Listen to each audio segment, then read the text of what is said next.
Welcome to the worst of the best podcast. You wanted the best. Well, they didn't freaking make it! So here's what you get. From Canada, Ryan and Ruban.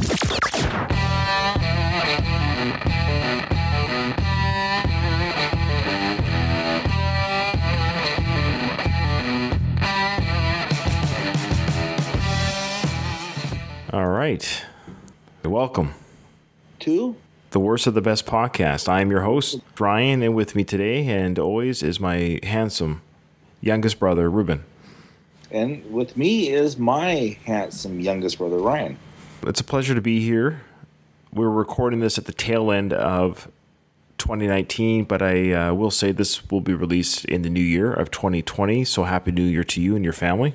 And to you and yours. And to all of our listeners who are listening abroad and near, Happy New Year. And may 2020 bring us many great new things for us to pick the worst from.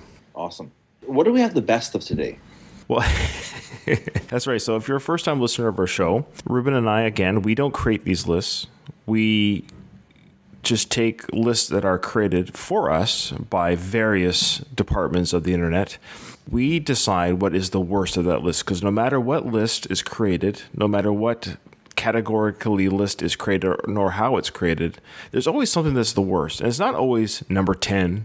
Sometimes it's number 1, and that's where Ruben and I come in, because we decide what is actually the worst from that list. So Ruben, speaking of the 2000s, if you can believe it, we're going to be hitting the 20th year of the 2000s. I remember the year 1999, like last month. Did you party like it was 1999, or? Yeah, I did, because it was 1999. There was no other way to do it. Just by default. Mm-hmm. Yeah, and I agree, Ruben. I remember 1999, and I was glued to CNN. I was actually watching CNN and all the news channels waiting for the Y2K to destroy the Earth. I was ready. I was somewhat disappointed nothing happened.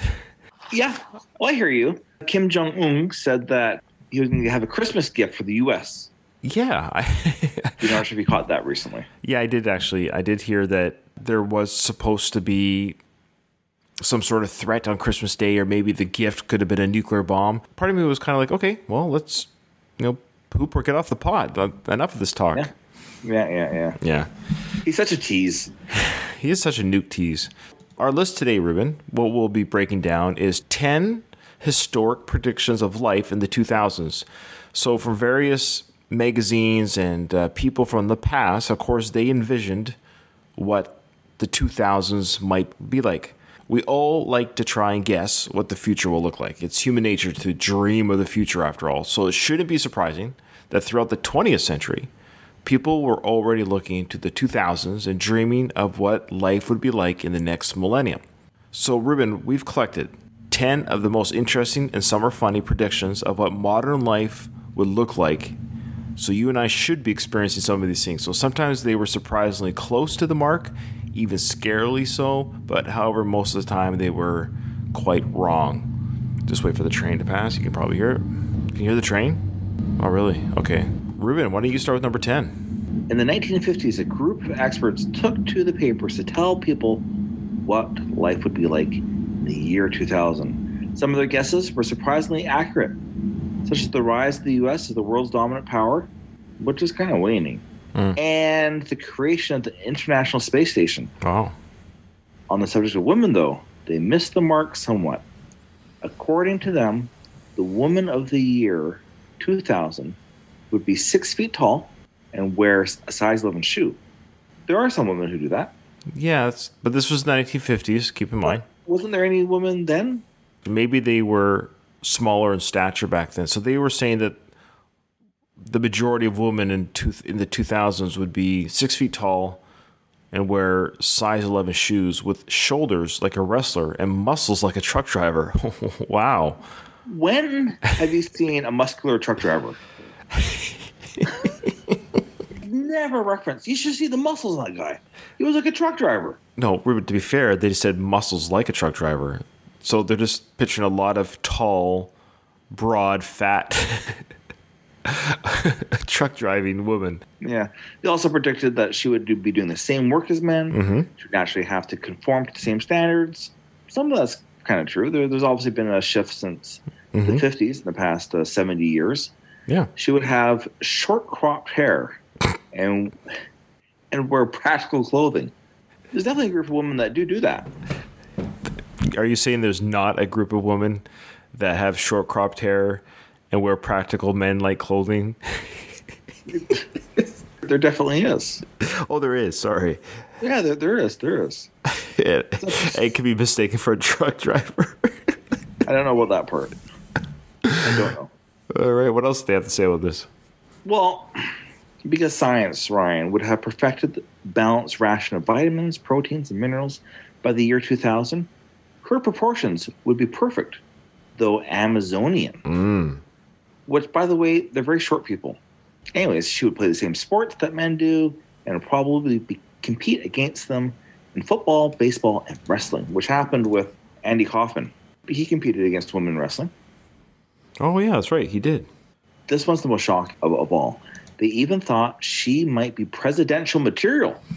Well, they're pretty darn close on this. Not only were they going to be presidential material, we literally had a second place person who was female, that being Hillary Clinton, of course, who lost to the illustrious Donald Trump. Who ironically has the body of a trucker. In the hands of a young woman. To be fair, Hillary did get the popular majority of the votes. Yeah. She got the popular vote, yeah. So this was taken, it was an Associated Press article, and it was titled, How Experts Think We'll Live in 2000 AD, from the December 27th, 1950 Robosian article, or paper. So it's an Associated Press article, but this was written in 1950. So for them, it was a half a century later. Half a century. Yeah, this is literally 70 years ago to the day of us recording this. That's weird. They were close. Let's just say that they were close. There's definitely women who look like truckers, and we almost had a female president. So that's not a bad prediction. Good job, guys. Okay, number 9. Schools run by robots. A series of pictures recently surfaced on a Japanese forum taken from a Showa-era newspaper that were an attempt to predict what Japan would look like in 2011. And many of the scenes look like they've come straight out of the 1950s science fiction comics. In one of the images, a camera and some water jets create an automated fire extinguisher system, technology that is widespread today. In another, people stand around in spacesuits staring at screens that seem to show in-progress space exploration. In the distance is an elevated stadium which looks like a science fiction habitation biome, all things which are not common in the modern world. Beside it, however, aircraft are taken off vertically, and the roofs of skyscrapers are covered in vegetation. These technologies have existed for years. Perhaps the most disturbing scenes, though, are to be found in the picture of a 2011 classroom. In it, the teacher has been replaced by a slideshow showing a math question. The children have computers on their desks to input the correct answer. If they don't, they are beaten by a robot, which is effectively a big club on wheels. In the corner, a child grins as it is restrained by some kind of Timeout robot. Everything looks very clean, though, so at least there's that. Oh, fantastic. A robot that goes up and down the aisle giving you corporal punishment for wrong answers. Because the machine did not teach the child properly, the child should be punished for that. That makes sense. And I love how there is a timeout robot. Do you see it there, Rube? There's a robot holding the child. Yeah. That is hilarious. That's a weird picture. That's pretty crazy. You know, it's not far off. People learn online. People learn through slideshows. And fortunately, most of the beatings are not done by robots. To be fair, Ruben, they enter their answers into the computer, I see. But they have to do it in their heads. The question they have on the board there, Room, 3,000 times 25. Can you do it in your head? 75,000? Very good. You would not be beaten. No. Is it 75 or 750,000? What's 25 times 3? Well, yeah, 75. But just 75,000? Then you add 3. That's right. Come on, Ruben. You never doubt yourself in math once in a while? No, but I mean, you got it right. I know. Sometimes after getting it right, I still doubt myself. That never happens to you? No, I never doubt myself. Well, good for you. All right. Number 8, Rube. Everything would be plastic. There was an 8-minute video from 1957 which explores a house in the future. Fortunately for us, our modern homes look nothing like it. For starters, everything is plastic. Yes, everything. The floors, the walls, the ceilings, countertops, the windows. All plastic. As cups and the plates.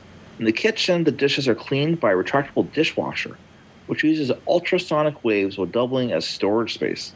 That does make sense, though. Yeah. The cooking range, meanwhile, isn't gas. It isn't even electric. It uses radiation waves, though it doesn't look like there's a protective screen. The narrator claims the bathroom contains objects of pure fantasy. These turn out to be an electric toothbrush, an electric razor, which we hardly bat an eyelid today. The main entertainment in the living room is a built-in stereo system. Nice. Something so phenomenally outdated that it's almost laughable. Because we got Google, Home, Alexa. It's crazy. Siri. There's a scene, however, where one of the actors is speaking to her friend over the phone while getting ready to go out without having to hold, listen to this, the telephone to her ear. So they're right about loudspeakers. It's pretty crazy, though. So this is 1957. This was 63 years ago. That's a long time ago. And the speakerphone idea is pretty cool. They were bang on about the electric toothbrush, electric razor. So right about plastic. There's a lot of plastic. Yeah. If you don't believe it, just check the ocean. Yeah, there's a plastic island in the ocean right now. In 1977, Rube, a group of middle schoolers wrote to their local newspaper with their predictions of what life would be like in the year 2000. In the year 2000. I love that segment on Conan. I love how they did it even after 2000, like for a few years. Yeah. Most of their answers were surprisingly sensible, predicting the rise of things like electric cars and environmental issues while hoping for lower taxes and a better crime rate. They were clearly a product of their age. Many expressed fears of a fuel shortage or another Great Depression. A couple of their guesses, though, were much wilder. Martin Bohan said that by 2000, we'd all be living in round buildings. All workers would be robots, and everyone would have a robot maid, and a button which would bring them anything they wanted. Well, this just starts to sound like a fantasy from a kid. It all seems rather far-fetched until he casually slips in a prediction that we have pocket computers containing everything we can name.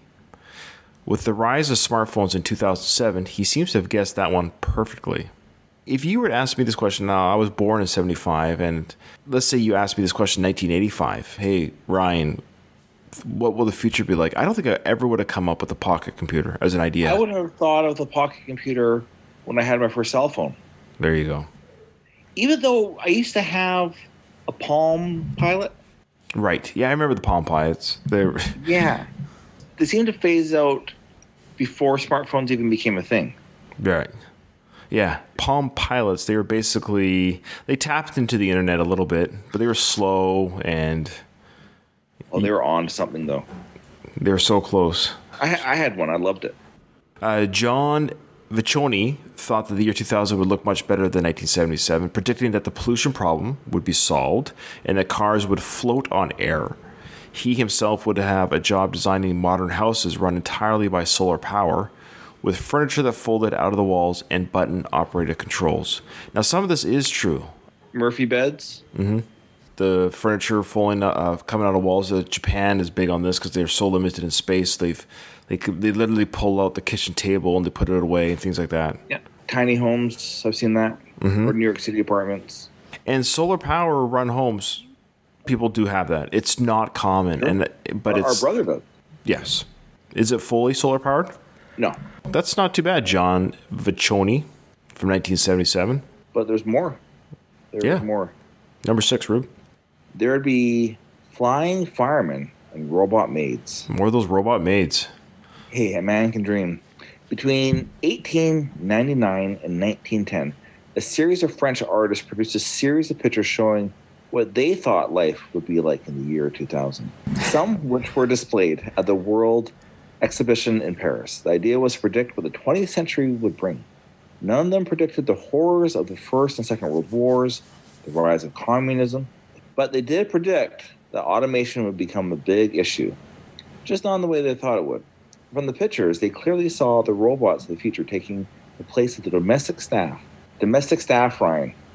Do you have domestic staff? Well, I love how robots are taking the place of domestic staff. So basically, the robots are replacing me and the wife.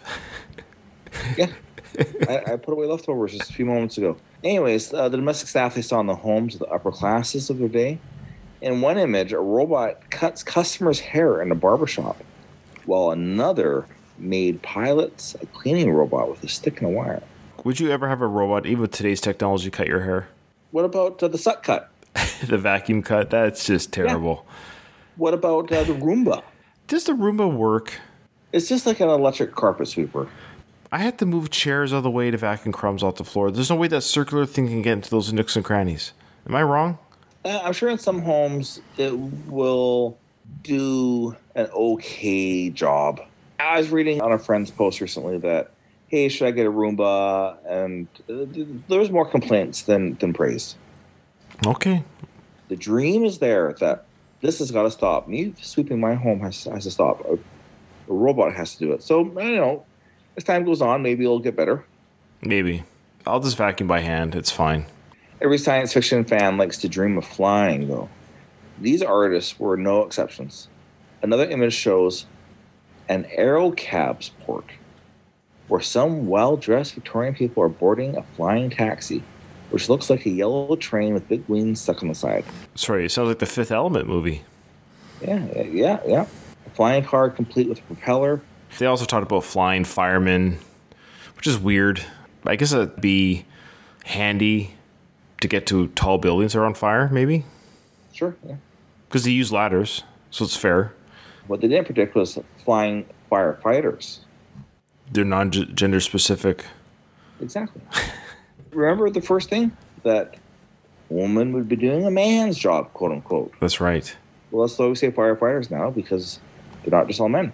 So there's a short movie clip, Ruben, from 1939 that tried to predict what clothing would look like in the year 2000. Unsurprisingly, it is often wildly inaccurate, but in some ways it predicted the future bang on. It says the skirt will disappear entirely, with women going on to wear trousers. True. That makes more sense. While dresses are still popular, the vast majority of women today tend to wear jeans as their main choice of casual wear. In the clip, though, this new outfit for women is also accompanied by an electric belt, which would supposedly adapt the body to climate changes. Elsewhere, it predicts that women will wear dresses made out of net, and while their version, with weird coils of metal over the breast, never became fashionable. Madonna. That's right. Yeah, she did wear metal over the breast. But it never became fashionable, Rube, despite Madonna's attempt. Shirts made out of fabric mesh are a fashionable part of the modern wardrobe. Aluminum dresses and flashlights as hair accessories never caught on. I think Lady Gaga's got something in there. Oh, maybe. But no, it's never caught on. That's true. Men's fashion in the year 2000 is concluded in just over 10 seconds. Men's clothes won't have any collars, ties, or pockets. We will instead wear a strange set of overalls. We'll carry a radio ribbon, a telephone, and a set of small containers at all times, along with candy for our cuties, something that might get you arrested today. What? Well, here's the video. Some of the most famous fashion designers in the U.S. today have been asked to forecast what Eve will look like in AD 2000. One idea is a dress that can be adapted for morning, afternoon, or evening. It's the sleeves what does it. According to another artist, one dress of the future will consist of transparent net. The net probably to catch the males. Apparently in AD 2000 we shall be having a hair-raising time. Yet another designer goes so far as to believe that skirts will disappear entirely. Shoes will have cantilever heels, and an electric belt will adapt the body to climatic changes. The lightly clad woman of tomorrow, ooh, swish, will move in an atmosphere that's scientifically kept at the right temperature. The future bride in a wedding dress of glass. What the groom will wear, apart from a worried look, isn't mentioned. A dress of aluminium, with a sash to change it for afternoon or evening, and an electric headlight to help her to find an honest man. As for him, if he matters at all, there won't be any shaving, collars, ties, or pockets. He'll be fitted with a telephone, a radio, and containers for coins, keys, and candy for cuties. So they mentioned in the video, no shaving for men. Well, we're seeing it now. Men love the beards today. As you are wearing one now, Ruben. I am. I right now, I think I didn't go for my biggest beard ever. Oh, really? You're going for the... I don't really know. Right now, I'm like a hair, no pun intended, really. I'm like shaving it off. I always wish that I knew what I look like with a big beard. I suspect that the fashion trend's going to go the other way. So I'm like, now's the time. Now's the time. All right, so you ready? 4. This is taken from the Los Angeles Time magazine, 1988. Bar-coded money and future rock. In 1988, the LA Times magazine published a special issue predicting what life would be like in 25 years' time. Their visions of the distant year of 2013 are surprisingly accurate in some areas. They even correctly predicted the internet when they said the world's computers and electronic devices would all be connected to the Integrated Services Digital Network, ISDN. In other ways, though, they missed the mark completely. For instance, the article predicts that bills would have barcodes on them to avoid corruption and crime. Finally, that's been taken care of, right?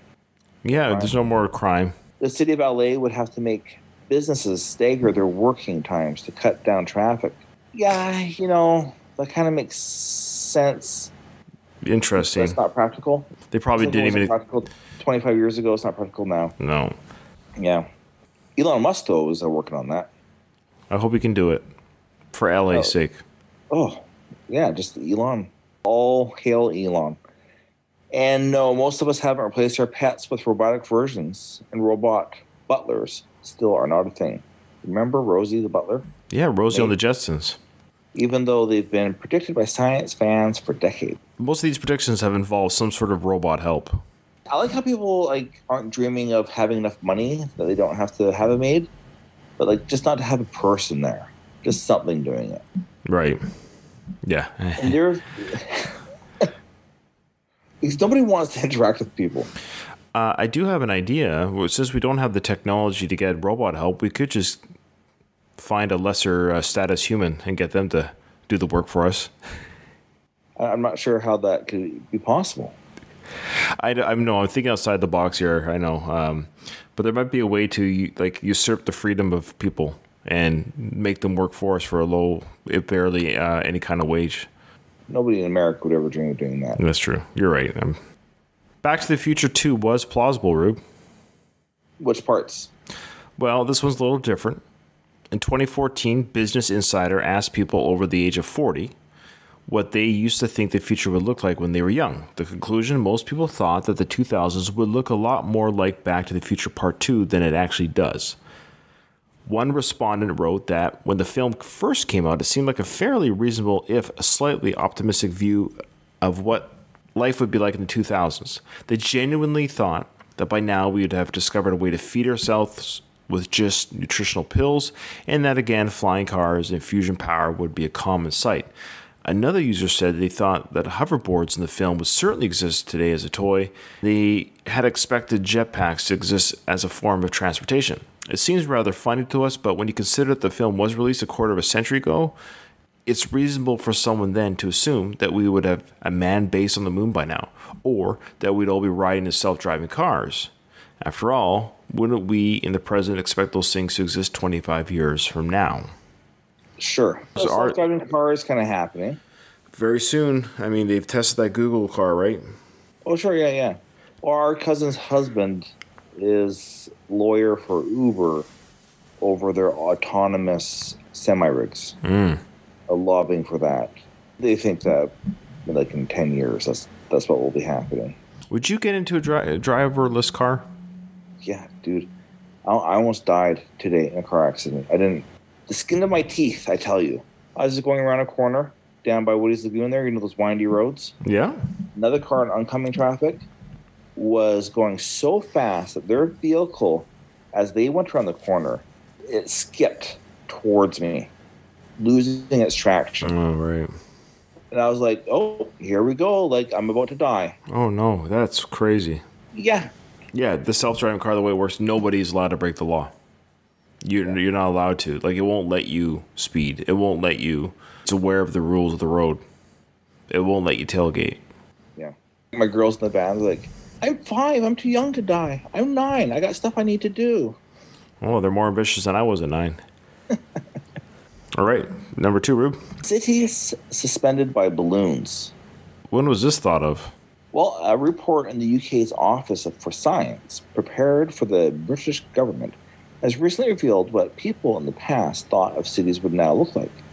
Titled, A Visual History of the Future, it reveals some of the most innovative plans put forward in the past for dealing with the problems of the modern city. Some are crazier than others. Coastal problems are a legitimate issue for the modern world, but so far we haven't found an ambitious solution. For the most part, our answer is to use hard engineering techniques like flood walls to protect our cities from coastal damage.